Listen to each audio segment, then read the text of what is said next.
The rain hammered against the funeral home windows like an angry drummer, each drop echoing the hollow ache in my chest. I stood there in my only black suit, the one I'd bought 3 years ago for job interviews, watching as they lowered my father's casket into the ground. The smell of wet earth and wilting flowers filled my nostrils, but all I could think about was how Dad would never see me finally make something of myself. My name is Nathan, and at 28, I work as a junior marketing analyst at Morrison & Associates, a mid-sized advertising agency in downtown Chicago. Or worked, rather, because standing next to me at my father's graveside was my direct supervisor, Bradley Hoffman, checking his phone every 30 seconds and sighing loud enough for the entire congregation to hear. "Look, Nathan," Bradley whispered as the pastor finished the final prayer, his breath reeking of coffee and impatience. "I'm sorry for your loss and all, but we've got the Peterson campaign deadline on Monday. Don't use this as an excuse to miss work tomorrow. The company already gave you today off." I felt the blood drain from my face.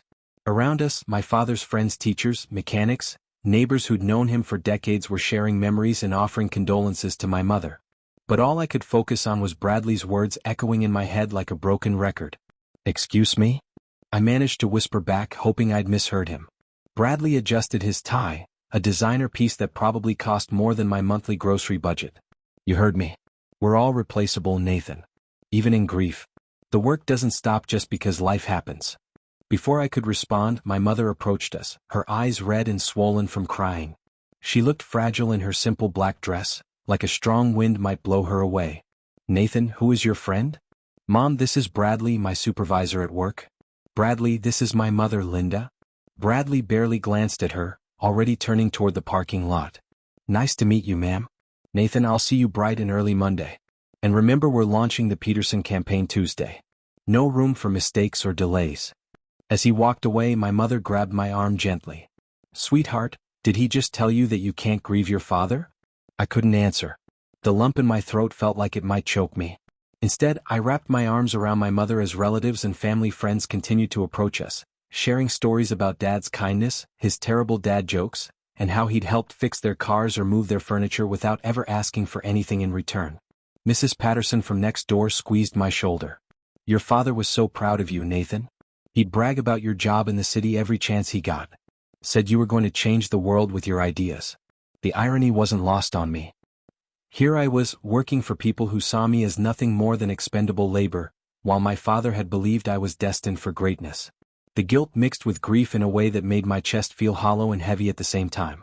After the burial, we gathered at Mom's house, the same two-bedroom ranch where I'd grown up. The living room filled with casseroles, flower arrangements, and people telling stories about Dad. I found myself standing in the kitchen, staring at the refrigerator covered with photos spanning 30 years. Dad teaching me to ride a bike, both of us covered in mud after fixing the car together, his proud smile at my college graduation. "He worked 3 jobs to put you through school," Mom said softly, joining me by the refrigerator. "Remember when you wanted to quit during sophomore year because you felt guilty about the money? He told you that his sacrifices would only mean something if you used that education to build something better." I nodded, remembering. Dad had been a maintenance supervisor at the local high school, but he'd also worked nights at a gas station and weekends doing odd jobs around the neighborhood. He never complained, never made me feel like a burden. His only request was that I work hard and treat people with dignity. The bitter irony of Bradley's words at the funeral hit me like a physical blow. My father had died from a heart attack at 57, probably brought on by decades of stress and overwork. And here was my boss, telling me not to let grief interfere with a marketing campaign for luxury cars that most people in my dad's neighborhood could never afford. That evening, after the last guest had left and Mom had finally gone to bed, I sat in Dad's old recliner and opened my laptop. The Peterson campaign materials stared back at me from the screen, glossy images of expensive vehicles and taglines about living your best life. The work that had seemed so important just days ago now felt hollow and meaningless. I thought about calling in sick on Monday, but I knew Bradley would make my life miserable if I did. I thought about quitting, but I had student loans and Mom might need help with Dad's medical bills. I felt trapped between honoring my father's memory and surviving in a system that seemed designed to crush people like us. The clock on the wall, an old wooden piece Dad had built in his workshop, ticked steadily toward midnight. In 8 hours, I'd have to put on my work clothes, drive back to the city, and pretend that the most important person in my life hadn't just been lowered into the ground. I'd have to smile at Bradley and thank him for giving me a single day to bury my father. As I finally closed the laptop and headed upstairs to my childhood bedroom, I made a silent promise to Dad's memory. I didn't know how yet, but I was going to find a way to honor his sacrifices without sacrificing my own humanity. The Peterson campaign could wait. My grief, my family, and my father's legacy were worth more than any deadline. The rain had stopped, but the weight of loss and the burden of Monday morning pressed down on me like a physical thing. I had no idea that in less than 48 hours, everything would change in a way I never could have imagined. Monday morning hit me like a sledgehammer. I'd barely slept, spending most of the night staring at the ceiling of my childhood bedroom, listening to Mom cry softly in the room next door. The drive back to Chicago felt endless, every mile taking me further from everything that mattered and closer to a world that seemed increasingly hollow. The Morrison and Associates building loomed before me at 8:47 a.m., a glass and steel monument to corporate ambition in the heart of the Loop. I sat in my beat-up Honda Civic in the parking garage for 10 minutes, gripping the steering wheel and trying to summon the energy to face Bradley's smug satisfaction at my compliance. The elevator ride to the 14th floor felt like ascending to my own execution. The familiar ding of each floor passing seemed to mock me. Ding, your father is dead. Ding, your boss doesn't care. Ding, you're trapped. Ding, welcome to your meaningless existence. I walked into the open concept office space, past the motivational posters about synergy and thinking outside the box, past the ping-pong table that no one was ever allowed to actually use during work hours. My cubicle sat in the middle of a maze of identical workspaces, each occupied by someone hunched over their computer, already deep into the Monday morning grind. Well, look who decided to show up. Bradley's voice cut through the ambient hum of keyboards and coffee makers. He was leaning against my cubicle wall, arms crossed, wearing a satisfied grin that made my stomach turn. I wasn't sure you'd have the dedication to be here today. I set down my gas station coffee, because I couldn't afford the artisanal stuff from the lobby cafe, and powered up my computer. I'm here, Bradley. What do you need? What I need is for you to understand that this Peterson campaign is make or break for this quarter. The client presentation is Thursday, and I need those market analysis reports by Wednesday noon. No extensions, no excuses. Around us, my coworkers pretended to focus on their screens, but I could feel their discomfort radiating like heat. Jennifer, who worked in the cubicle next to mine, had lost her grandmother last month and had gotten the same cold treatment from Bradley. Kevin, 3 cubes over, had been denied time off when his son was in the hospital. I understand, I said quietly, logging into my computer and pulling up the Peterson files. The luxury car campaign stared back at me. Drive your dreams. Live without limits. The tagline felt like a cruel joke. Bradley wasn't finished. He pulled up a chair and sat down next to my desk, close enough that I could smell his expensive cologne mixed with the lingering scent of his breakfast sandwich. You know, Nathan, I've been thinking about your attitude lately. You seem to lack the killer instinct that separates the successful from the mediocre.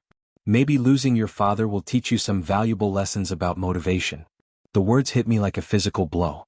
I felt my hands shake as I gripped my coffee cup, and for a moment I thought I might actually throw up.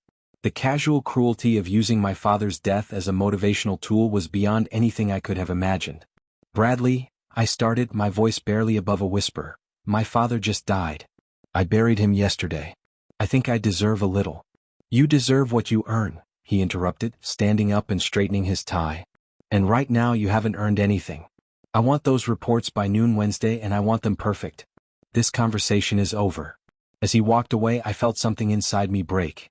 Not the clean break of a bone that could heal, but the messy, complicated break of something that might never work the same way again.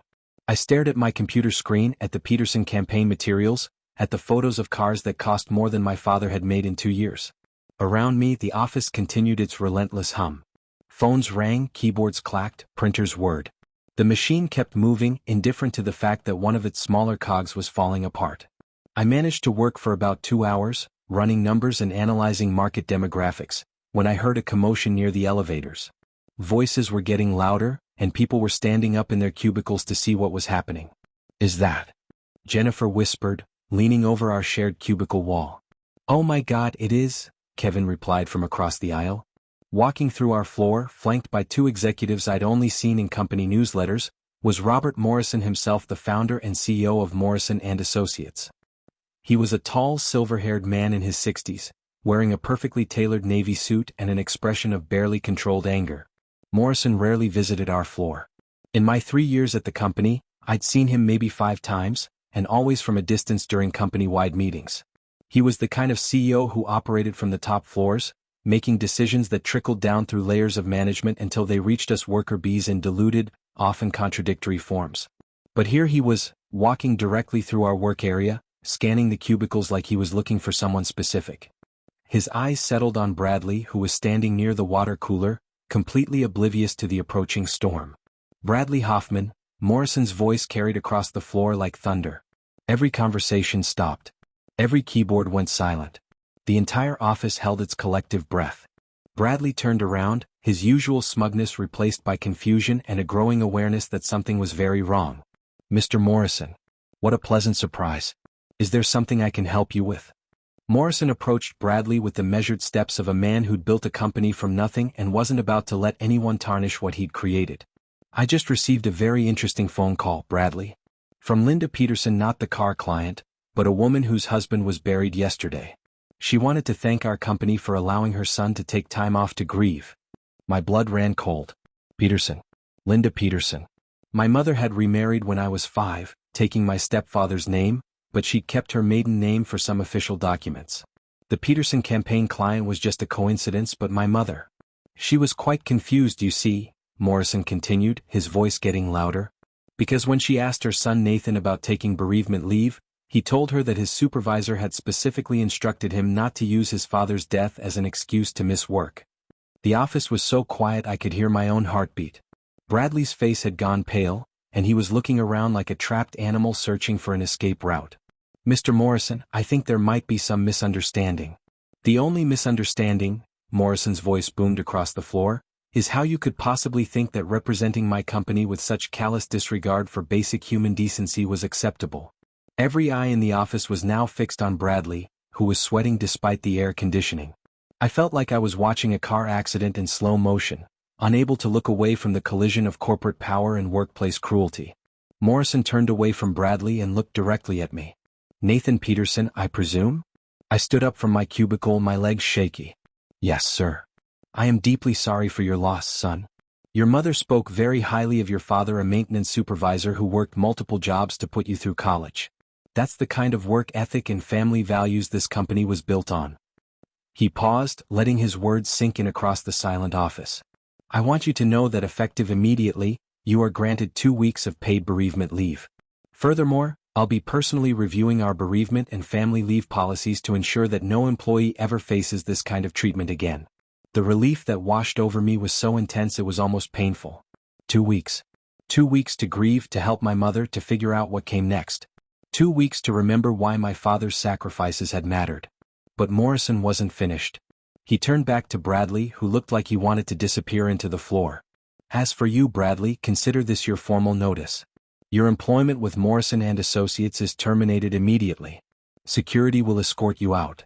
The gasps from my coworkers were audible. Jennifer's hand flew to her mouth. Kevin stood frozen, his coffee cup halfway to his lips. In 3 years, none of us had ever seen anyone fired on the spot, especially not a supervisor. "Mr. Morrison, please let me explain." "There's nothing to explain," Morrison cut him off. "I've built this company over 30 years by treating people with dignity and respect. You've demonstrated that you don't share those values, which means you don't belong here." 2 security guards appeared as if from nowhere, flanking Bradley as he gathered his personal items from his desk. The walk to the elevator felt like it took forever, every step echoing in the stunned silence of the office. After the elevator doors closed behind Bradley and the security team, Morrison addressed the rest of us. "I want everyone to know that what just happened here is not representative of this company's values. We are a family, and families support each other through difficult times." He looked directly at me again. "Nathan, take care of yourself and your mother. When you're ready to return, we'll discuss your future with the company. I have a feeling your father's work ethic and values are exactly what we need more of around here." As Morrison and his executives left the floor, the office slowly came back to life. But it was different now, charged with a new energy, a sense that something fundamental had shifted in our little corner of the corporate world. Jennifer leaned over our cubicle wall, her eyes wide with amazement. "Did that really just happen?" I sat back down in my chair, feeling like I'd just witnessed a miracle. My phone buzzed with a text from Mom. "I hope I did the right thing calling your company. That man was so rude to you at the funeral. I just wanted to make sure they knew what kind of employee they have in you." I smiled for the first time in days. Dad had always said that standing up for what's right, even when it's hard, is what separates good people from everyone else.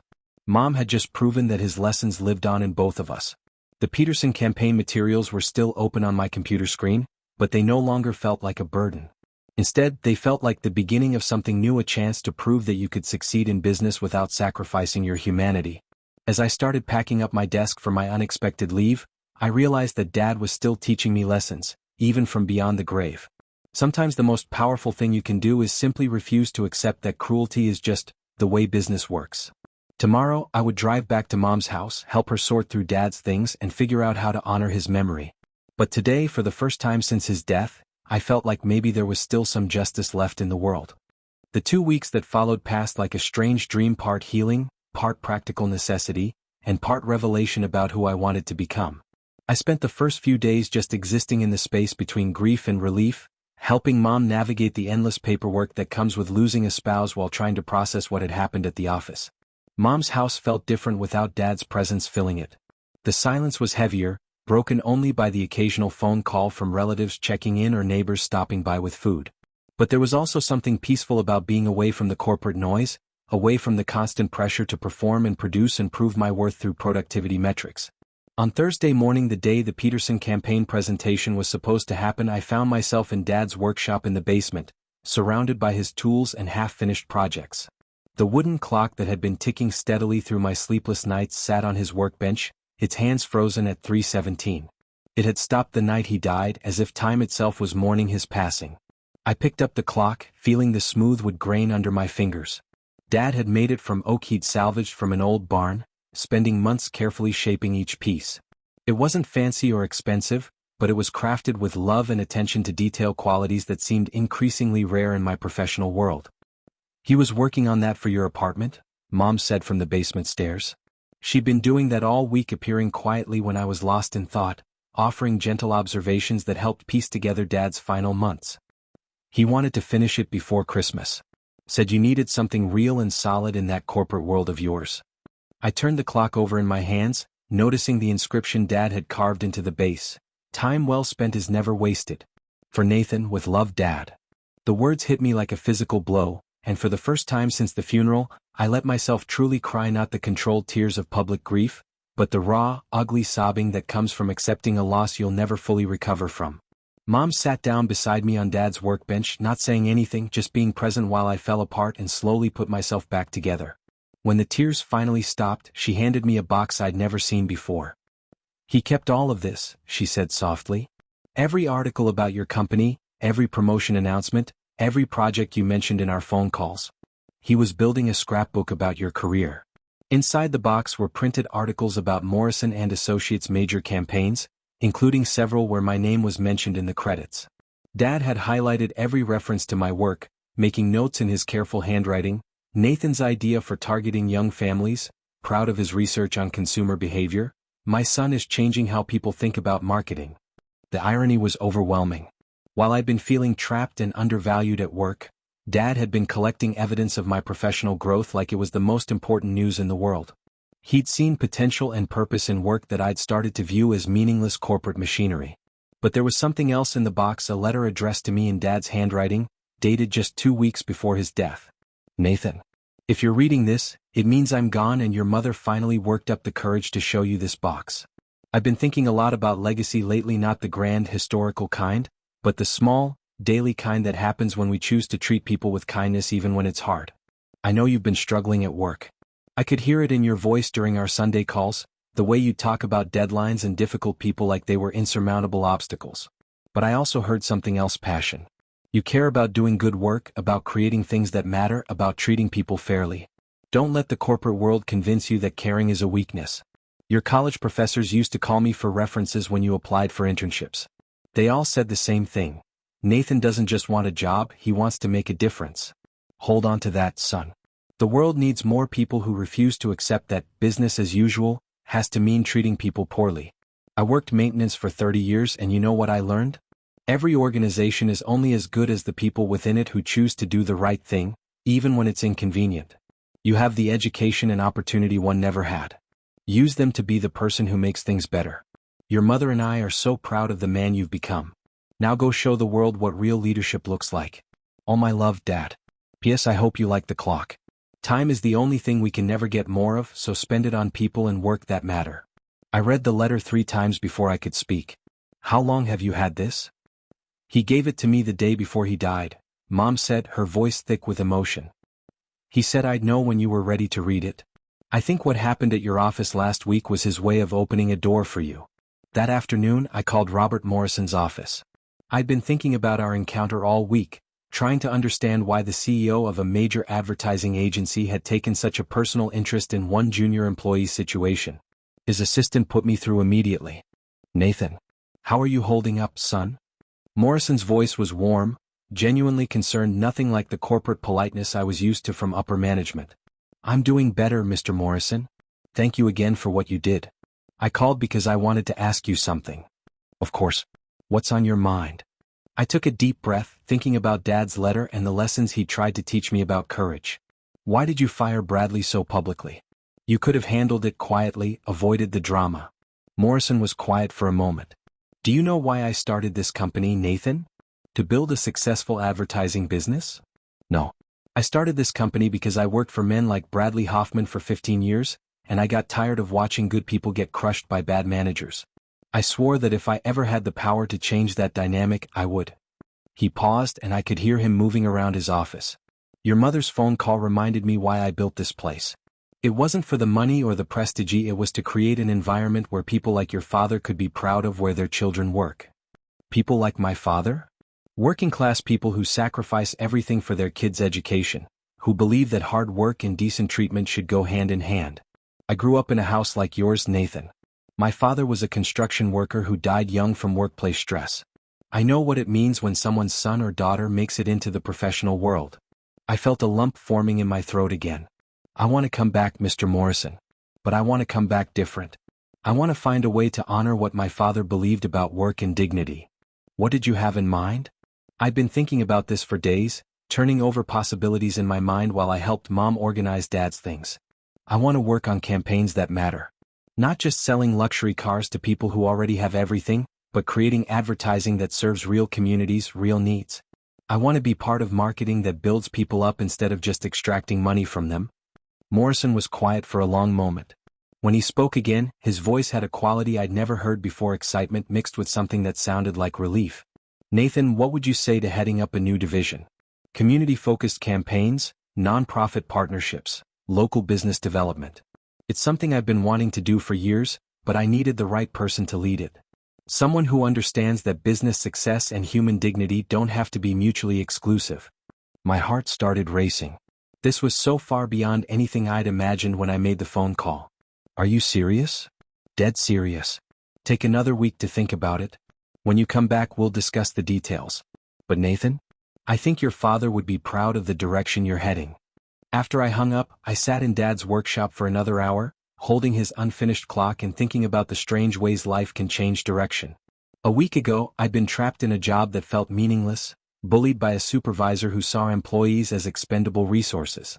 Now I was looking at an opportunity to build something that aligned with the values Dad had tried to instill in me. That evening, Mom and I went through more of Dad's things, organizing tools for donation and personal items for keeping. In a drawer of his desk, we found another project he'd been working on, a detailed plan for a community garden in the empty lot next to their house, complete with sketches and plant lists and a budget breakdown. He never told me about this, Mom said, studying his careful drawings. But look at this note, something good for the neighborhood, something that brings people together. I studied Dad's garden plans, seeing in them the same impulse that had driven his letter to me. He'd spent his life looking for ways to make things better, whether that was fixing a neighbor's car for free or planning a space where people could grow food together. He'd understood something about leadership that had nothing to do with corporate hierarchies or profit margins. The next morning I called Morrison again. I don't need another week to think about it, I told him. I'm ready to build something that would make my father proud. As I hung up the phone and looked around Dad's workshop one more time, I realized that his death hadn't just been an ending, it had been a beginning. The clock on his workbench was still frozen at 3:17, but I finally understood that some moments are supposed to stop time, to mark the boundary between who we were and who we're becoming. In 3 days I would return to Morrison and Associates, not as the junior analyst who'd been bullied into compliance, but as someone with the power to create the kind of workplace Dad had dreamed of, where hard work mattered, where people were treated with dignity, and where success was measured by more than just quarterly profits. The Peterson campaign would launch without me selling luxury cars to people who could afford them. But I was about to start something better. Campaigns that sold hope, opportunity, and community to people who needed them most. Dad's time had stopped, but mine was just beginning. 6 months later, I stood in the empty lot where Dad had dreamed of building a community garden, watching as volunteers from our newest client, the Riverside Neighborhood Association, planted the first tomato seedlings of spring. The afternoon sun cast long shadows across what had once been a vacant space littered with broken glass and weeds, now transformed into neat rows of raised beds filled with dark, rich soil. "Your father would have loved this," Mom said, joining me at the edge of the garden. She'd been volunteering every Saturday since the project began, teaching neighborhood kids how to plant seeds and tend seedlings. He always said the best kind of work was the kind that kept growing after you finished it. The Riverside Project had become the flagship campaign for Morrison and Associates' new Community Impact Division, the department I'd been heading for the past 5 months. What had started as a simple pro bono advertising contract to help the neighborhood association secure funding had evolved into something much bigger. A comprehensive community development campaign that combined marketing expertise with genuine social investment. Instead of selling luxury cars, we were selling possibility. Instead of targeting affluent consumers, we were amplifying the voices of working-class communities who'd been overlooked by traditional advertising. And instead of measuring success purely through revenue, we were tracking metrics like community engagement, local business growth, and neighborhood stability. "Nathan," called out Miriam Santos, the neighborhood association president, as she approached with dirt-stained hands and a broad smile. "The reporter from the Tribune wants to interview you about the campaign. Are you ready?" The Tribune article was going to be huge for us. A major newspaper covering our community-focused advertising model could open doors to clients and partnerships we'd only dreamed about. But more importantly, it would demonstrate that businesses could prioritize community welfare without sacrificing profitability, a lesson I'd learned from watching Dad balance 3 jobs while still finding time to help neighbors. As I followed Miriam toward the group of journalists documenting the garden's progress, I thought about how dramatically my professional life had changed since that terrible day at Dad's funeral. The promotion to division head had come with a significant salary increase, a small team of dedicated colleagues, and the kind of creative freedom I'd never imagined possible in corporate America. But the real transformation had been personal. The work we were doing felt meaningful in a way that luxury car campaigns never could. Every project connected to Dad's values, treating people with dignity, building something lasting, and using whatever skills or resources you had to make your community stronger. The interview went well. I talked about our hybrid model of combining traditional marketing strategies with community development principles, about the importance of businesses investing in the neighborhoods where their employees lived, and about the long-term economic benefits of supporting local development over extracting resources for distant shareholders. "What inspired this approach?" the reporter asked, her pen poised over a notebook already filled with quotes and observations. I glanced over at Mom, who was showing a group of teenagers how to properly space bean plants, and thought about Dad's letter, still tucked in my wallet after all these months. "My father was a maintenance supervisor who died believing that hard work and decent treatment should go together," I said. "He never got to see his son do work that reflected those values, but he left me a blueprint for what real leadership looks like. This division exists because he taught me that business success shouldn't come at the expense of human dignity." After the journalists left, our small team gathered around one of the picnic tables we'd helped the neighborhood association build the previous month. Jennifer, who'd transferred from her old cubicle to join our division, was updating project timelines on her laptop while Kevin reviewed budget reports for our next campaign. The team had grown organically, attracting employees from across Morrison and Associates who were hungry for work that felt more substantial than selling products to people who already had everything they needed. We'd also brought in community organizers, former nonprofit staff, and local business owners as consultants, creating a hybrid model that combined corporate resources with grassroots expertise. "Okay, status update time," I announced, pulling out my own notebook. "Jennifer, how are we looking on the small business marketing program?"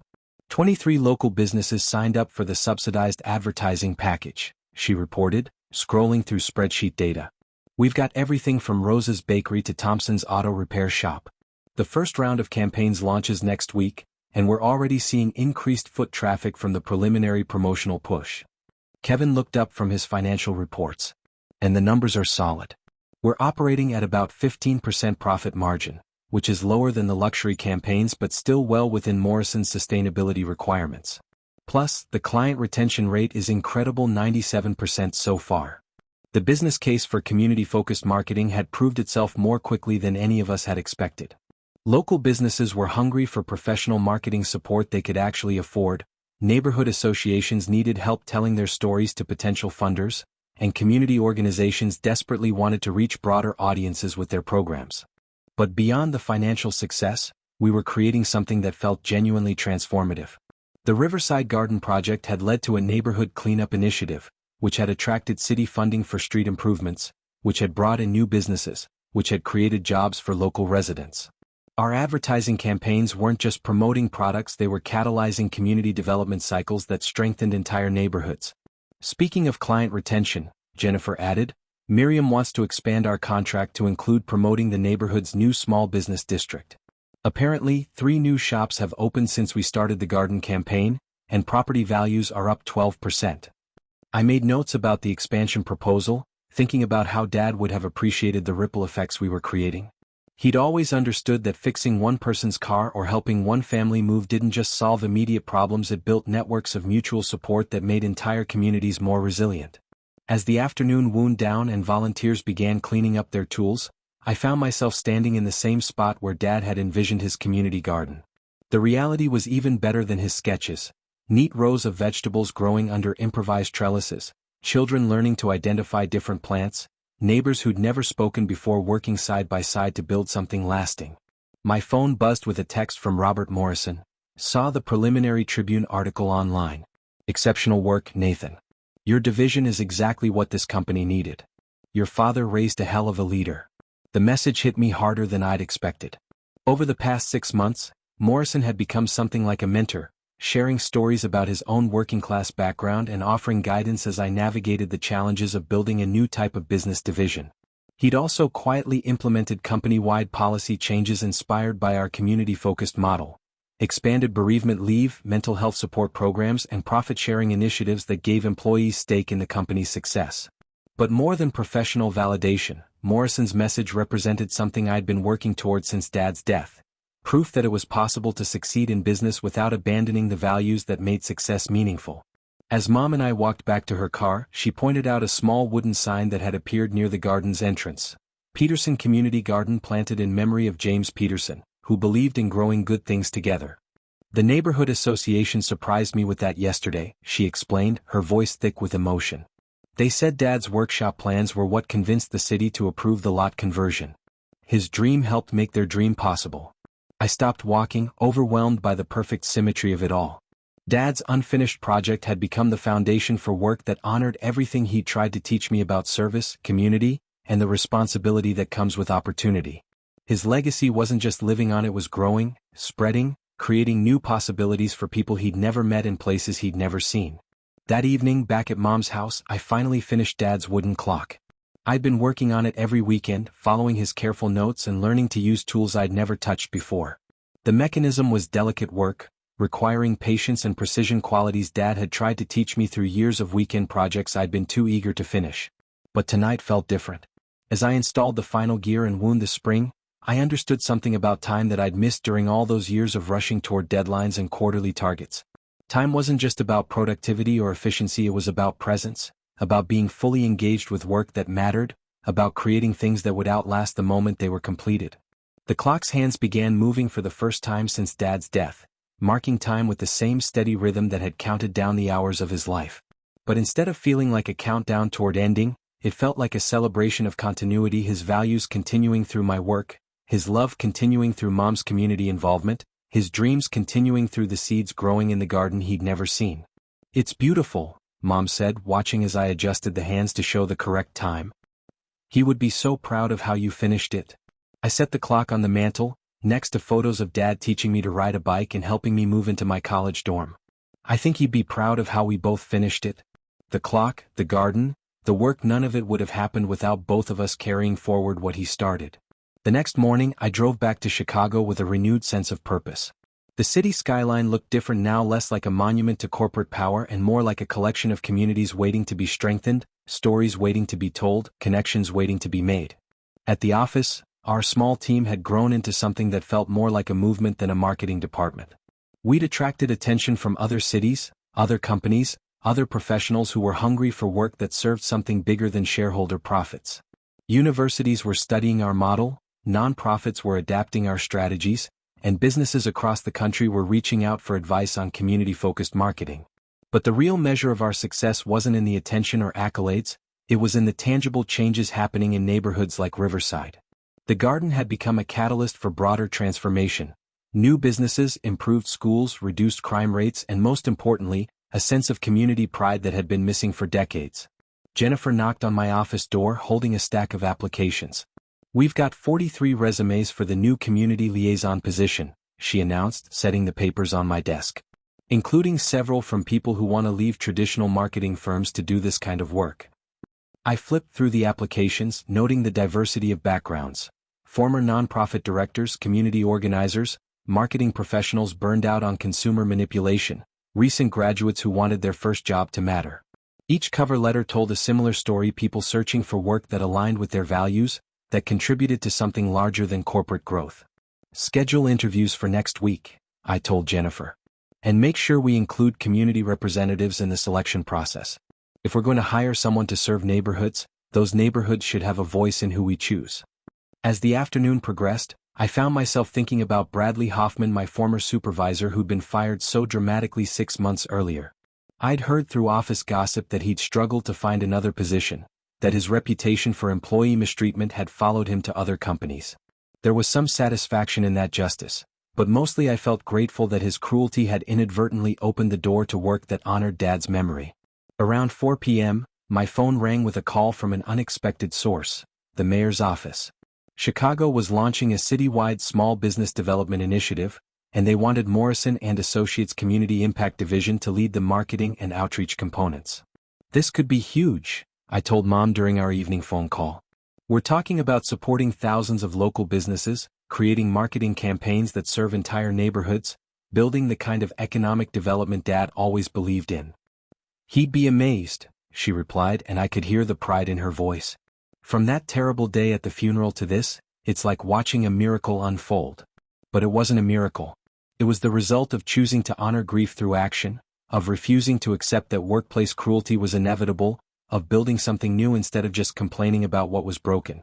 It was Dad's lessons about dignity and service, translated into a business model that proved profitability and community welfare could coexist. That night, I sat in my apartment listening to the steady tick of Dad's completed clock and thinking about the letter he'd left me. Every organization is only as good as the people within it who choose to do the right thing, even when it's inconvenient.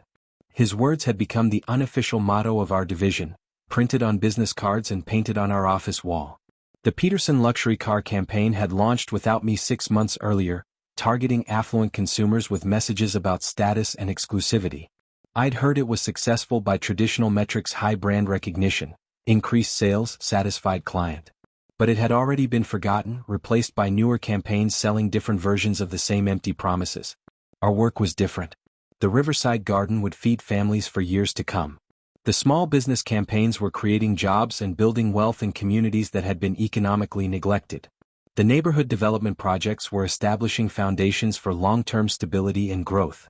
We weren't just creating advertising, we were creating legacy, the kind Dad had dreamed of but never had the resources to build. Every campaign planted seeds that would grow long after our contracts ended. Every project strengthened communities in ways that would benefit generations of families. As I prepared for bed, I realized that Dad's death had taught me something crucial about leadership. The best leaders don't just manage people or maximize profits, they create conditions for others to flourish, they build systems that serve human dignity, and they use whatever power they have to make the world more just. The clock on my mantle kept perfect time, its steady rhythm marking the hours I was spending on work that mattered. Dad's time had ended, but his influence was just beginning to reach its full potential. Through the Community Impact Division, through the gardens and businesses and neighborhoods we served, through the model we were building for other companies to follow, his belief in dignity and service was spreading far beyond anything he could have imagined. Tomorrow would bring new challenges, new opportunities to prove that business could serve community instead of extracting from it. There would be difficult conversations with clients who didn't understand our approach, budget negotiations with executives who questioned our lower profit margins, and the constant work of building something that had never existed before. But tonight, I felt something I hadn't experienced since before Dad's illness: complete alignment between my values and my work, between the person I wanted to be and the life I was actually living. The terrible grief of his loss would never fully heal, but it had been transformed into something generative, a commitment to creating the kind of workplace he would have been proud to see his son leading. The steady tick of his clock marked time moving forward, carrying his legacy into a future he'd helped build but would never see.